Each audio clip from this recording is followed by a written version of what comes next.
Someone fumbled you, but they missed big time. Yes, sir. Let me say it louder for my chosen ones in the back.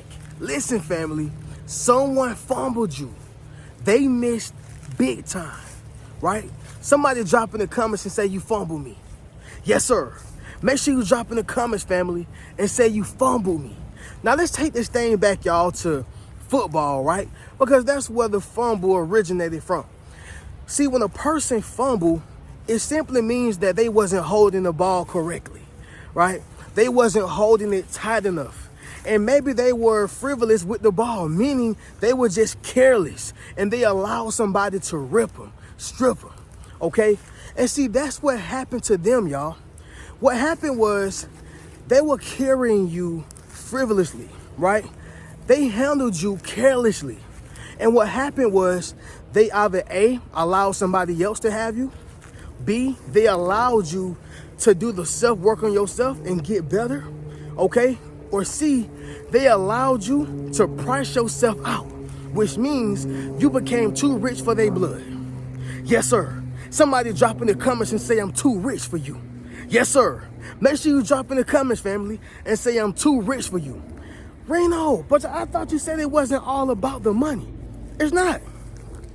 See, when you become rich in spirit, rich within your mindset, rich within your habits, rich within the things that you consume in your body, even the wealthiest person don't got nothing on you. And see, people know they fumbled you because they are sitting in a room. Like LL Cool J say, y'all, when I'm alone in my room, sometimes I stare at the wall. In the back of my mind, I hear my conscience call. Y'all know that song, y'all. Don't act like you don't know. But they are sitting in a room, thinking, reminiscing, full of regret, right? Because they fumbled a good person. Reno, can this be relationship as well as friendship, as well as family? All of those things, y'all. All of the above. Absolutely. Okay? People in relationships are not the only ones who are being fumbled. Sometimes you can fumble a good friend, right? Like those friends who feel like they have more than you. Those friends who feel like they know more than you. Those friends who feel like they are more valuable than you. In my opinion, y'all, and I'm just being real with y'all, right? When you are in a friendship or any type of ship, okay, it's not about who's the most valuable. That's not what it's about. It is about who is the most committed. And see, when both people have that mindset, when both people act on it, when both people think the same way, then guess what? Nobody is going to feel like I am better, I am more valuable, I bring more to the table. Ain't nobody going to think that. Why? Because they say, look, I am committed to this relationship. I am committed to this friendship. I am committed to you, and I am committed to, what we have built, right? And that is where you meet people who cherish not just you, the person, but cherish the foundation that y'all have committed to building. Make sense of what I'm saying, y'all? And so commitment is the most important thing to a relationship, to a friendship, okay, to a job, right? Yeah, y'all, the job is a ship too. It's about how much you commit and how committed you are, all right? Think about that dream you have. Think about that goal that you're trying to accomplish. The only way it's going to happen is if what? You're committed, right? Somebody drop that down below in the comments. I'm committed. Yes, sir. Make sure you drop that down below in the comments, y'all, and say, I'm committed, all right? Now, with that being said, y'all, of course, y'all know we are out here in the green pasture. It's a great day out here. How you doing, man? Okay, it's a great day out here, y'all, and we're just getting directly into it. It's feeling good. Y'all see I don't got my bubble jacket on, all right? And I told y'all Atlanta's weather, y'all, is very bipolar. So one day you may see me out here looking like I'm in New York, and the next day, y'all, it's going to feel like I'm in Florida somewhere. By the way, I am in Georgia, but Georgia is, how can I put it? You got north and you got south, right? South Georgia is more closer to Florida. North Georgia is a little different, so it get a little colder here. But the point is, it's still Georgia, right? But anyway, y'all, let's go ahead and get directly into this, y'all. Y'all make sure y'all leave a thumbs up on this video, as well as subscribe to the channel. Yes, sir. Not only that, y'all, but y'all be sure to ring my bell so you can be notified after every single video I post, all right? And I've been seeing a lot of people book one-on-one sessions, y'all, taking advantage of the limited time offer. Y'all be sure to do so, okay? But number one, y'all, they are blinded by your light, okay? They were blinded by your light, my correction. And so when I say a person fumbled you or someone fumbled you and they missed big time, yeah, they missed, y'all, right? Somebody drop that down below in the comments. You missed. When I say they fumbled you, the reason why is because they were blinded by your light. They were too close to it, okay? See, family, if you take a building, right, that's in the middle of nowhere and it's extremely cold, so cold that the building is freezing, but they place a light that acts as an heater in there, okay? If people get too close to it, no matter how much it warms them, no matter how much it is helpful towards them, no matter how quality of the light or the heat is, no matter how much of a value it is to their lives, knowing that they are in the middle of nowhere, and if they don't have that heater, they're going to freeze to death or they're going to extremely be cold, all right?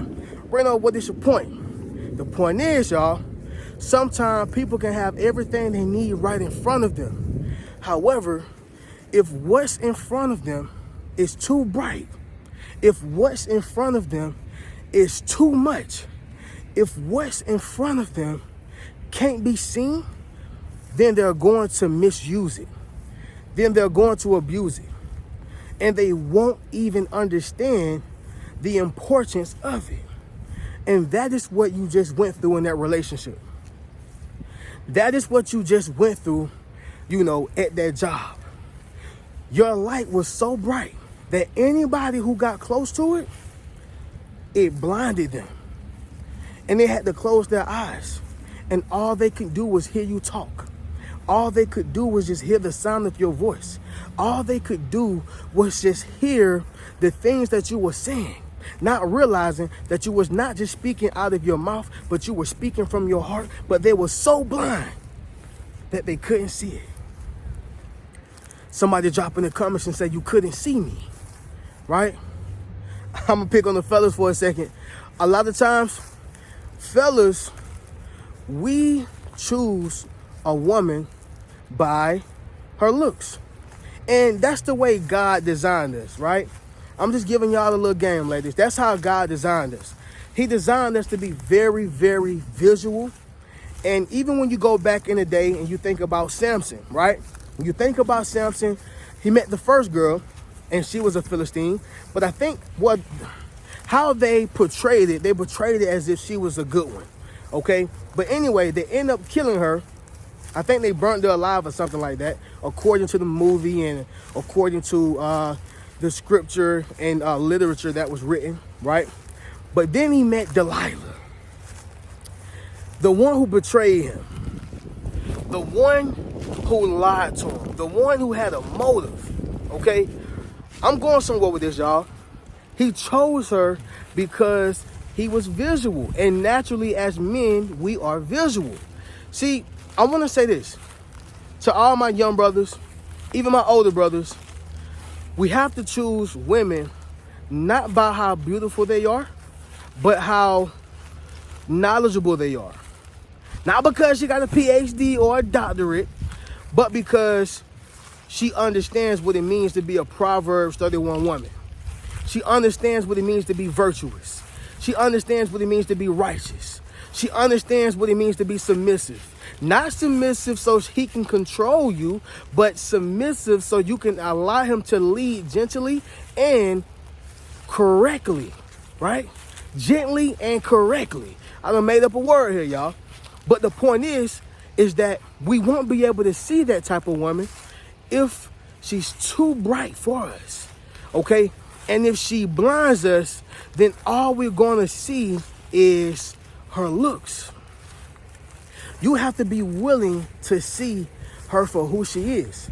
Now, the point is not about a woman nor a man. This is what happens in society every day. When people are blinded by a light, then they are only able to hear a person versus see a person for who they truly are. Make sense of what I'm saying, y'all? Drop in the comments and let me know. I'm gonna pick on my ladies for a second. Yeah, y'all don't know, you can't get away from this. A lot of times women choose men because of what he has. Oh, girl, he got some money. I'm gonna go ahead and squeeze my little self over here. Scooch on over, you know. Yeah, they choose a man because he has status, power. He's popular. Not realizing that this man is abusive. Verbally, mentally, emotionally, and financially. Oh yeah, let a man know that, oh, you depend on this. Not all men. Not all men. Not all men. But some who have the position of power over you. Reno, what is the point? Sometimes women can be blinded by that light. And you don't even see who he really is. Because your eyes are closed due to the superficial things, the materialistic possessions. You skip over the man who truly loves you and truly wants to do something for you, not because of what he can gain sexually, but because what he can build spiritually, emotionally, right, financially, in all aspects. And that goes right back to being blinded by the light. So many people are blinded by your light. They've closed their eyes and they can only hear you. And they automatically think that you're not a valuable person. Okay? They misused you, misjudged you, mishandled you, and they fumbled you.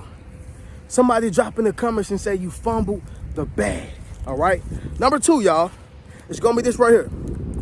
They couldn't handle your real. All right? They couldn't handle your real. This right here is a big one, y'all, because a lot of people love to scream out, I want a real friend. I want a real man. I want a real woman. I want a real person in my life. I need a real job. Until real come into their life, and now they are challenged by that real friend, by that real husband, by that real girlfriend, by that real wife. Make sense of what I'm saying, y'all? Sometimes you can truly be too real for people. You can truly be too real for people. Listen, y'all, you may not like what I'm going to say, but I'm going to say it. You may not have too many friends. I'm going to be honest with you. You may not have too many friends because you're too real. You're not a person who's going to agree with their every idea. You're not going to agree with their every statement. I'm not saying that you're being combative or argumentative. I'm not saying that you're trying to challenge them just because you want to be the oddball. That's not what I'm saying, y'all.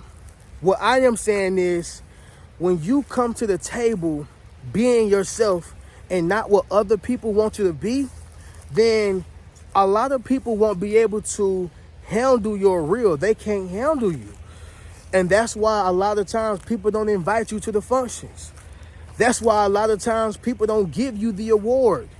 People won't give you the promotion because they can't handle your real. Make sense of what I'm saying, y'all? Drop in the comments and let me know. But see, here's the issue. Here's the issue, y'all. They fumbled you. Because now, when a fake person come around, you won't be there to detect it. When a fake person come around, you won't be there to bring it to their attention. When a fake person come around with bad intentions, you won't be able to let them know. And sometimes, y'all, you got to let people drown. You got to allow people to burn. Remember when your mama said, don't touch that stove, it's hot. And then you done waited until she done went around the corner and you touched that stove and found out it was hot. That's what has to happen with a lot of people. They're too prideful, y'all. A lot of people are too prideful, not realizing that pride is the devil, right? But with that being said, y'all, they could not handle your real, okay? Moving on to the next one, number 3. You are indispensable, okay? You are indispensable. What people don't realize, indispensable means absolute necessary. I'm going to say it louder. For my chosen ones in the back. Listen, family. Indispensable means absolute necessary. Okay? Now, when you take a car, you can't just drive a car with 4 wheels, the transmission, lights. Oh, I got AC too. You can't just drive it with that. You know what else you need? You need an engine. Without the engine, it's not going to happen. Okay? It's not going to happen. It's not about the ignition. Nope. It's not just only about, oh, I have a starter. No. I would love to see a lot of people just drive with a starter. You need that engine. It is absolutely necessary. And that is the same thing with yourself. You are absolutely necessary. Some people come in your life, they are absolutely necessary, right? And what I mean by that is they contribute so much value to where you have to give them their credit. You have to allow them to have that spot in your life. You have to promote them. You have to. They are indispensable. I speak about this all the time, y'all. When it comes to these major corporations, do y'all know who are going to get fired first? Or laid off or furloughed? Regular employees. Those are going to be the first ones. Regular employees. And the reason why is because they feel like I can replace you. I can train somebody else for this position. I can train somebody else for this job. I can. I don't necessarily need you. But it's going to be very difficult to train up the GM. It's going to be very difficult to train up the regional manager, the RM. It's going to be very difficult to train up the district manager and all these other corporate positions. Y'all get the point. They are absolutely necessary because that's how much value they bring to the table. All right?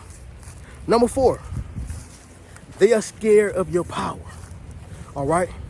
Yeah, y'all, they are scared of your power. And see, even in the scriptures, y'all, it says, I have not given you a spirit of fear, but of love, of power, and a sound mind. Okay? I'm probably paraphrasing y'all, but y'all get the point. The point is, this is in you and not on you, family. This is in you and not on you, family. I need you to realize that and accept that. Embrace that. So this even goes back to not having many friends. People will see how powerful you are, and some people will try to befriend you, and some people just won't befriend you at all. Those who try to befriend you, they're going to see how they can steal your sauce. They're going to see how they can take from you. They're going to see how they can get something from you. Something from you, right? Y'all remember Flavor of Love, y'all?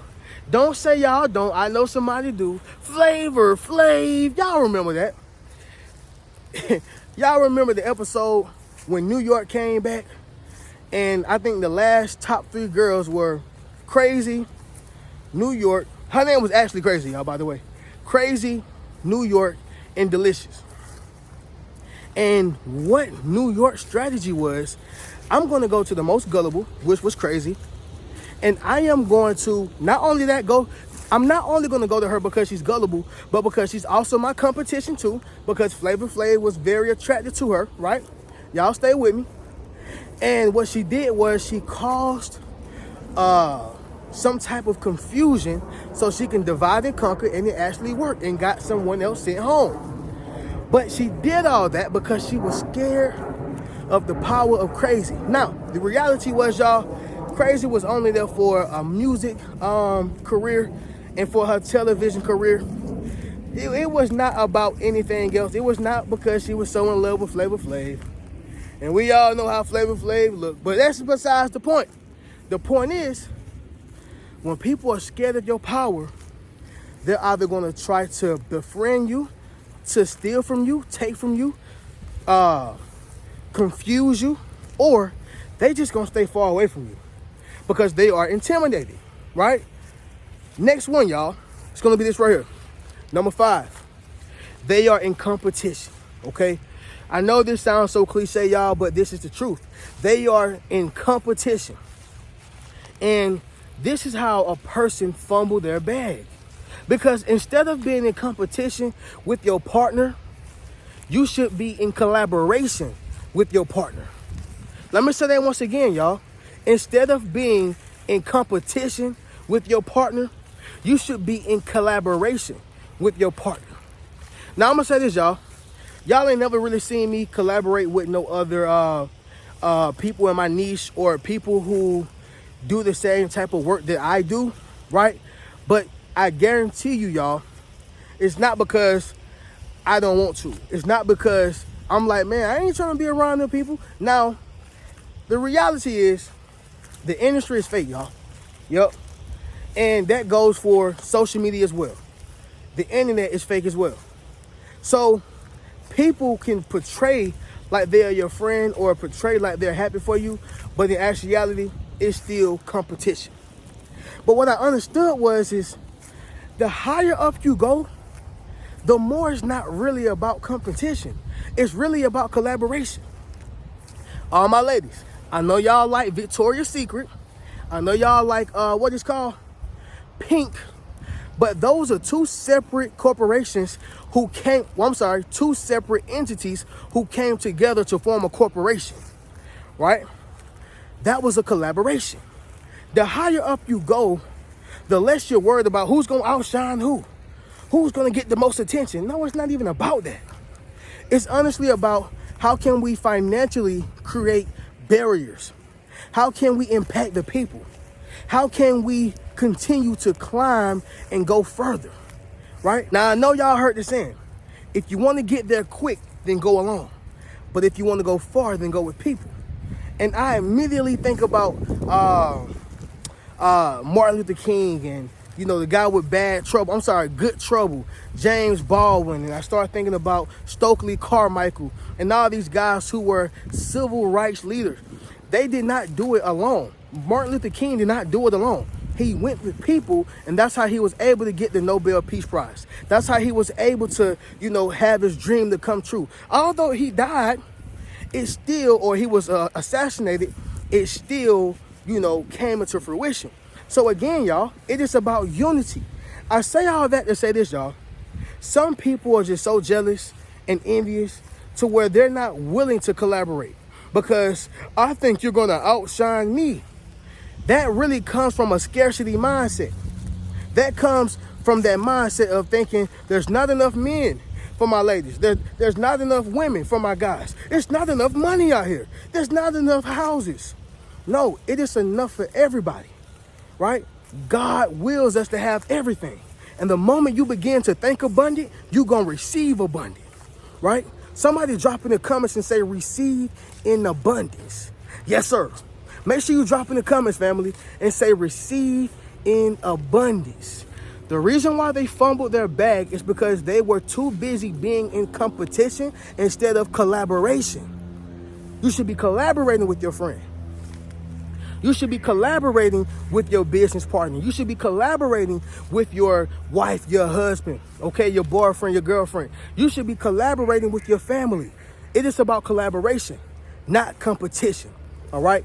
But with that being said, y'all, we're going to go ahead and get up out of here. But understand something. Someone fumbled you, and they missed big time, all right? Family, y'all already know how we do. Y'all make sure y'all book that one-on-one session, family. Limited time offer. Enroll into my social influence course. Get one of those books or a hoodie as well as a Yes Sir t-shirt. I'm going to catch y'all in the next video. Y'all keep a rich mentality. Peace.